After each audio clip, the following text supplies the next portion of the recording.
Friends, federal ബാങ്കിൻ്റെ പുതിയൊരു notification വന്നിട്ടുണ്ട്. ഇതിലേക്ക് നിങ്ങൾക്ക് ഏതെങ്കിലും വിഷയത്തിൽ ഡിഗ്രി ഉള്ളവർക്ക് അപ്ലൈ ചെയ്യാൻ പറ്റും. അപ്പോൾ ഇതിൽ നമ്മൾ എങ്ങനെയാണ് അപ്ലൈ ചെയ്യേണ്ടത്, എങ്ങനെയാണ് ഇതിലേക്കുള്ള സെലക്ഷൻ തുടങ്ങിയ കാര്യങ്ങളൊക്കെ വിശദമാക്കുന്ന വീഡിയോ ആണ്. അപ്പോൾ വീഡിയോ ഇഷ്ടപ്പെട്ടാൽ ലൈക്ക് ചെയ്യുക, ഷെയർ ചെയ്യുക. നമ്മുടെ ചാനലിൽ കയറി റീസെൻ്റായി ചെയ്ത വീഡിയോസൊക്കെ നിങ്ങൾക്ക് കാണാൻ പറ്റും. ഓക്കെ, പിന്നെ നമ്മുടെ ചാനലിൽ മെമ്പർഷിപ്പ് എടുക്കാൻ പറ്റും. നിങ്ങൾക്ക് മെമ്പർഷിപ്പ് എടുത്താൽ മെമ്പേഴ്സ് ഓൺലി വീഡിയോസും ചെയ്യുന്നുണ്ട്. അപ്പോൾ അത്തരം വീഡിയോസും കാണാൻ പറ്റും.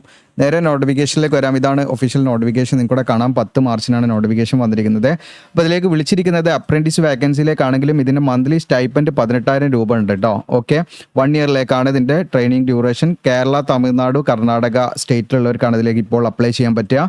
അപ്പോൾ ഇതിലേക്ക് അപ്ലൈ ചെയ്യേണ്ട സ്റ്റാർട്ടിംഗ് ഡേറ്റ് മാർച്ച് 10 മുതൽ മാർച്ച് 17 വരെ നിങ്ങൾക്ക് ഇതിലേക്ക് ഓൺലൈനായിട്ട് അപ്ലൈ ചെയ്യാവുന്നതാണ്. അപ്പോൾ ഇതിൻ്റെ ക്വാളിഫിക്കേഷൻ എന്ന് പറയുന്നത് 50% മാർക്കോട് കൂടി ജസ്റ്റ് ഒരു ഗ്രാജുവേഷൻ ഉണ്ടെങ്കിൽ, ഏതെങ്കിലും വിഷയത്തിൽ ഒരു ഡിഗ്രി ഉണ്ടെങ്കിൽ തീർച്ചയായിട്ടും നിങ്ങൾക്ക് ഇതിലേക്ക് അപ്ലൈ ചെയ്യാൻ പറ്റും. മാക്സിമം ഏജ് ലിമിറ്റ് എന്ന് പറയുമ്പോൾ 1/3/2026 കണക്കാക്കി നിങ്ങൾക്ക് 28 വയസ്സ് വരെ ഇതിലേക്ക് അപ്ലൈ ചെയ്യാൻ പറ്റും. ഇനി അതർ ക്രൈറ്റീരിയയിൽ പ്രത്യേകം ശ്രദ്ധിക്കേണ്ട കാര്യങ്ങളുണ്ട്. ഈ പറഞ്ഞിരിക്കുന്നത് നിങ്ങൾ അപ്രൻറ്റീഷിപ്പ് മറ്റെവിടെയെങ്കിലും ചെയ്ത് കഴിഞ്ഞ ഉദ്യോഗാർത്ഥികളൊന്നാണെങ്കിൽ, ചെയ്തുകൊണ്ടിരിക്കുന്നവരാണെങ്കിൽ ഒന്നും അപ്ലൈ ചെയ്യാൻ എലിജിബിൾ അല്ല കേട്ടോ. പിന്നെ അതോടൊപ്പം തന്നെ നിങ്ങളുടെ കോഴ്സ് കഴിഞ്ഞ്, അതായത് ഇവിടെ പറഞ്ഞിരിക്കുന്നത് നമ്മുടെ ഡിഗ്രി കഴിഞ്ഞ് 4 വർഷം കംപ്ലീറ്റ് ചെയ്യാൻ പാടില്ല എന്നുള്ളതാണ്. അപ്പോൾ നിങ്ങളുടെ കോഴ്സ് കഴിഞ്ഞ് 4 വർഷത്തിന് മുകളിലായിട്ടുണ്ടെങ്കിൽ അങ്ങനെയുള്ളവർക്ക് ഇതിലേക്ക് അപ്ലൈ ചെയ്യാൻ എലിജിബിൾ അല്ല. ഓക്കെ, അതായത് നിങ്ങളുടെ ഫൈനൽ റിസൾട്ട് വന്ന് നിങ്ങൾ 4 വർഷം ഗ്യാപ്പ് വന്നിട്ടുണ്ടെങ്കിൽ അങ്ങനെയുള്ളവർക്ക് അപ്ലൈ ചെയ്യാൻ പറ്റില്ല. 4 വർഷത്തിൻ്റെ ഉള്ളിലുള്ളവർക്ക് അപ്ലൈ ചെയ്യാൻ പറ്റുള്ളൂ. അതോടൊപ്പം തന്നെ നമുക്ക് മുൻപത്തെ 1 വർഷമോ അതിൽ കൂടുതൽ എക്സ്പീരിയൻസ് ഉള്ള ഉദ്യോഗാർത്ഥികളാണെങ്കിൽ അങ്ങനെയുള്ളവർക്ക് അപ്ലൈ ചെയ്യാൻ പറ്റില്ല. അത് പ്രത്യേകം ശ്രദ്ധിക്കുക. ഇനി ഇതിൻ്റെ സെലക്ഷൻ എന്ന് പറഞ്ഞാൽ നമ്മുടെ അപ്ലിക്കേഷൻ ഷോർട്ട് ലിസ്റ്റ് ചെയ്യപ്പെടുകയാണ്. അതൊന്ന് മേ ബി മാർക്ക് പെർസെൻറ്റേജ് ഒക്കെ നോക്കിയിട്ട് ഷോർട്ട് ലിസ്റ്റ് ചെയ്യപ്പെട്ട് പേഴ്സണൽ ഇൻ്റർവ്യൂ അല്ലെങ്കിൽ മറ്റു നമ്പർ ഓഫ് അപ്ലിക്കേഷനൊക്കെ അനുസരിച്ചിട്ട് അവരെന്ത് ചെയ്യും, അതിലൊക്കെ മാറ്റങ്ങൾ വരുത്താം. ഓക്കെ, പിന്നെ ഇതിലേക്ക് അപേക്ഷ ഫീസോ കാര്യങ്ങളൊന്നുമില്ല.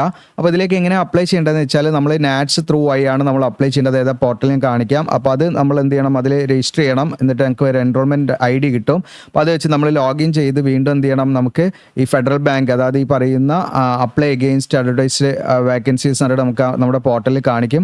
അവിടെ ഫെഡറൽ ബാങ്ക് എന്നുണ്ടാവും. അതിൽ നമ്മൾ എന്ത് ചെയ്യുക, ജസ്റ്റ് ക്ലിക്ക് ചെയ്തിട്ട് അപ്ലൈ ചെയ്യണം.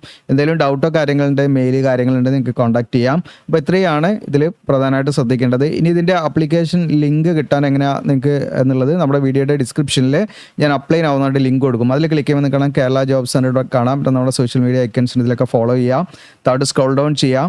അപ്പോൾ ഏറ്റവും താഴോട്ട് വരാം. ഇവിടെ കാണാൻ നിങ്ങൾക്ക് ഫെഡറൽ ബാങ്ക് റിക്രൂട്ട്മെൻറ്റ് 2026 പറഞ്ഞിട്ട് നോട്ടിഫിക്കേഷൻ നിങ്ങൾക്ക് ഇവിടെ നിന്ന് ക്ലിക്ക് ചെയ്യാം. അതുപോലെ തന്നെ അപ്ലിക്കേഷൻ എന്ന് പറഞ്ഞിട്ട് ക്ലിക്ക് ചെയ്യാം. അപ്ലിക്കേഷൻ ഫോമിലേക്ക് 17 മാർച്ചാണ് ലാസ്റ്റ് ഡേറ്റ്. ഇപ്പോൾ നോട്ടിഫിക്കേഷൻ എന്നുള്ള ക്ലിക്ക് ചെയ്യുമ്പോൾ നമ്മൾ നോട്ടിഫിക്കേഷൻ പേജിലേക്ക് വരും. ഇവിടെ കാണാൻ നിങ്ങൾക്ക് അതിൻ്റെ ഷോർട്ടായിട്ട് PDF നമ്മൾ കാണിച്ചത് അവിടെ നിങ്ങൾക്ക് ഡൗൺലോഡ് ചെയ്യാം. അതുപോലെ തന്നെ അപ്ലൈ ചെയ്യാൻ നിങ്ങൾ ചെയ്യേണ്ടത് അപ്ലിക്കേഷൻ ഫോം എന്നുള്ളതിൽ ക്ലിക്ക് ചെയ്യാം. ഓക്കെ, അങ്ങനെ അപ്ലിക്കേഷൻ ഫോം എന്നുള്ള ക്ലിക്ക് ചെയ്യുന്ന സമയത്ത് നമ്മൾ നാറ്റ്സ് 2 നമ്മൾ ഓപ്പൺ ആവുന്നത്. അപ്രൻറ്റീഷിപ്പ് പോർട്ടലാണ്. അപ്പോൾ ഇതിൽ നിങ്ങൾ എന്ത് ചെയ്യണമെന്ന് വെച്ചാൽ ഈ ഒരു പേജിൽ വന്നു കഴിഞ്ഞാൽ ഇവിടെ സ്റ്റുഡൻറ്റ് രജിസ്ട്രേഷൻ എന്ന് കാണാം. അതിൽ ക്ലിക്ക് ചെയ്യാം. ആദ്യമായിട്ട് നിങ്ങൾ ഓൾറെഡി രജിസ്റ്റർ ചെയ്തിട്ടുണ്ടെങ്കിൽ നിങ്ങൾക്ക് എന്താണ് ലോഗിൻ ചെയ്ത് സെർച്ച് ചെയ്താൽ മതി കേട്ടോ.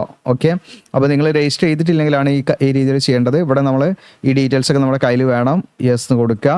എന്നതിന് ശേഷം നമ്മൾ മൊബൈൽ നമ്പറും ഇമെയിലും കൊടുത്ത് നമ്മൾ സെൻഡ് OTP ഒക്കെ വെച്ച് വെരിഫൈ ചെയ്ത്, വളരെ സിമ്പിളാണ്, അങ്ങനെ തന്നെ ചെയ്ത് പോവുക. എന്നിട്ട് നിങ്ങളുടെ എഡ്യൂക്കേഷൻ ക്വാളിഫിക്കേഷൻ ഫോട്ടോ അപ്ലോഡും കാര്യങ്ങളൊക്കെ ചെയ്ത് കംപ്ലീറ്റ് ചെയ്യുക. നിങ്ങളുടെ പ്രൊഫൈൽ കംപ്ലീറ്റ് ചെയ്യുക. അങ്ങനെ കംപ്ലീറ്റ് ചെയ്ത് കഴിഞ്ഞാൽ നിങ്ങൾക്ക് ഇവിടെ നിങ്ങൾ വീണ്ടും ലോഗിൻ ചെയ്യാം. നിങ്ങൾക്ക് അവിടെ തന്നെ കാണാൻ പറ്റും. സ്റ്റുഡൻറ്റ് എന്നുള്ള ക്ലിക്ക് ചെയ്ത് കഴിഞ്ഞാൽ ജനറൽ സ്റ്റുഡൻറ്റ് ഇതിൽ കാണാം, സ്റ്റുഡൻറ്റ് ലോഗിൻ.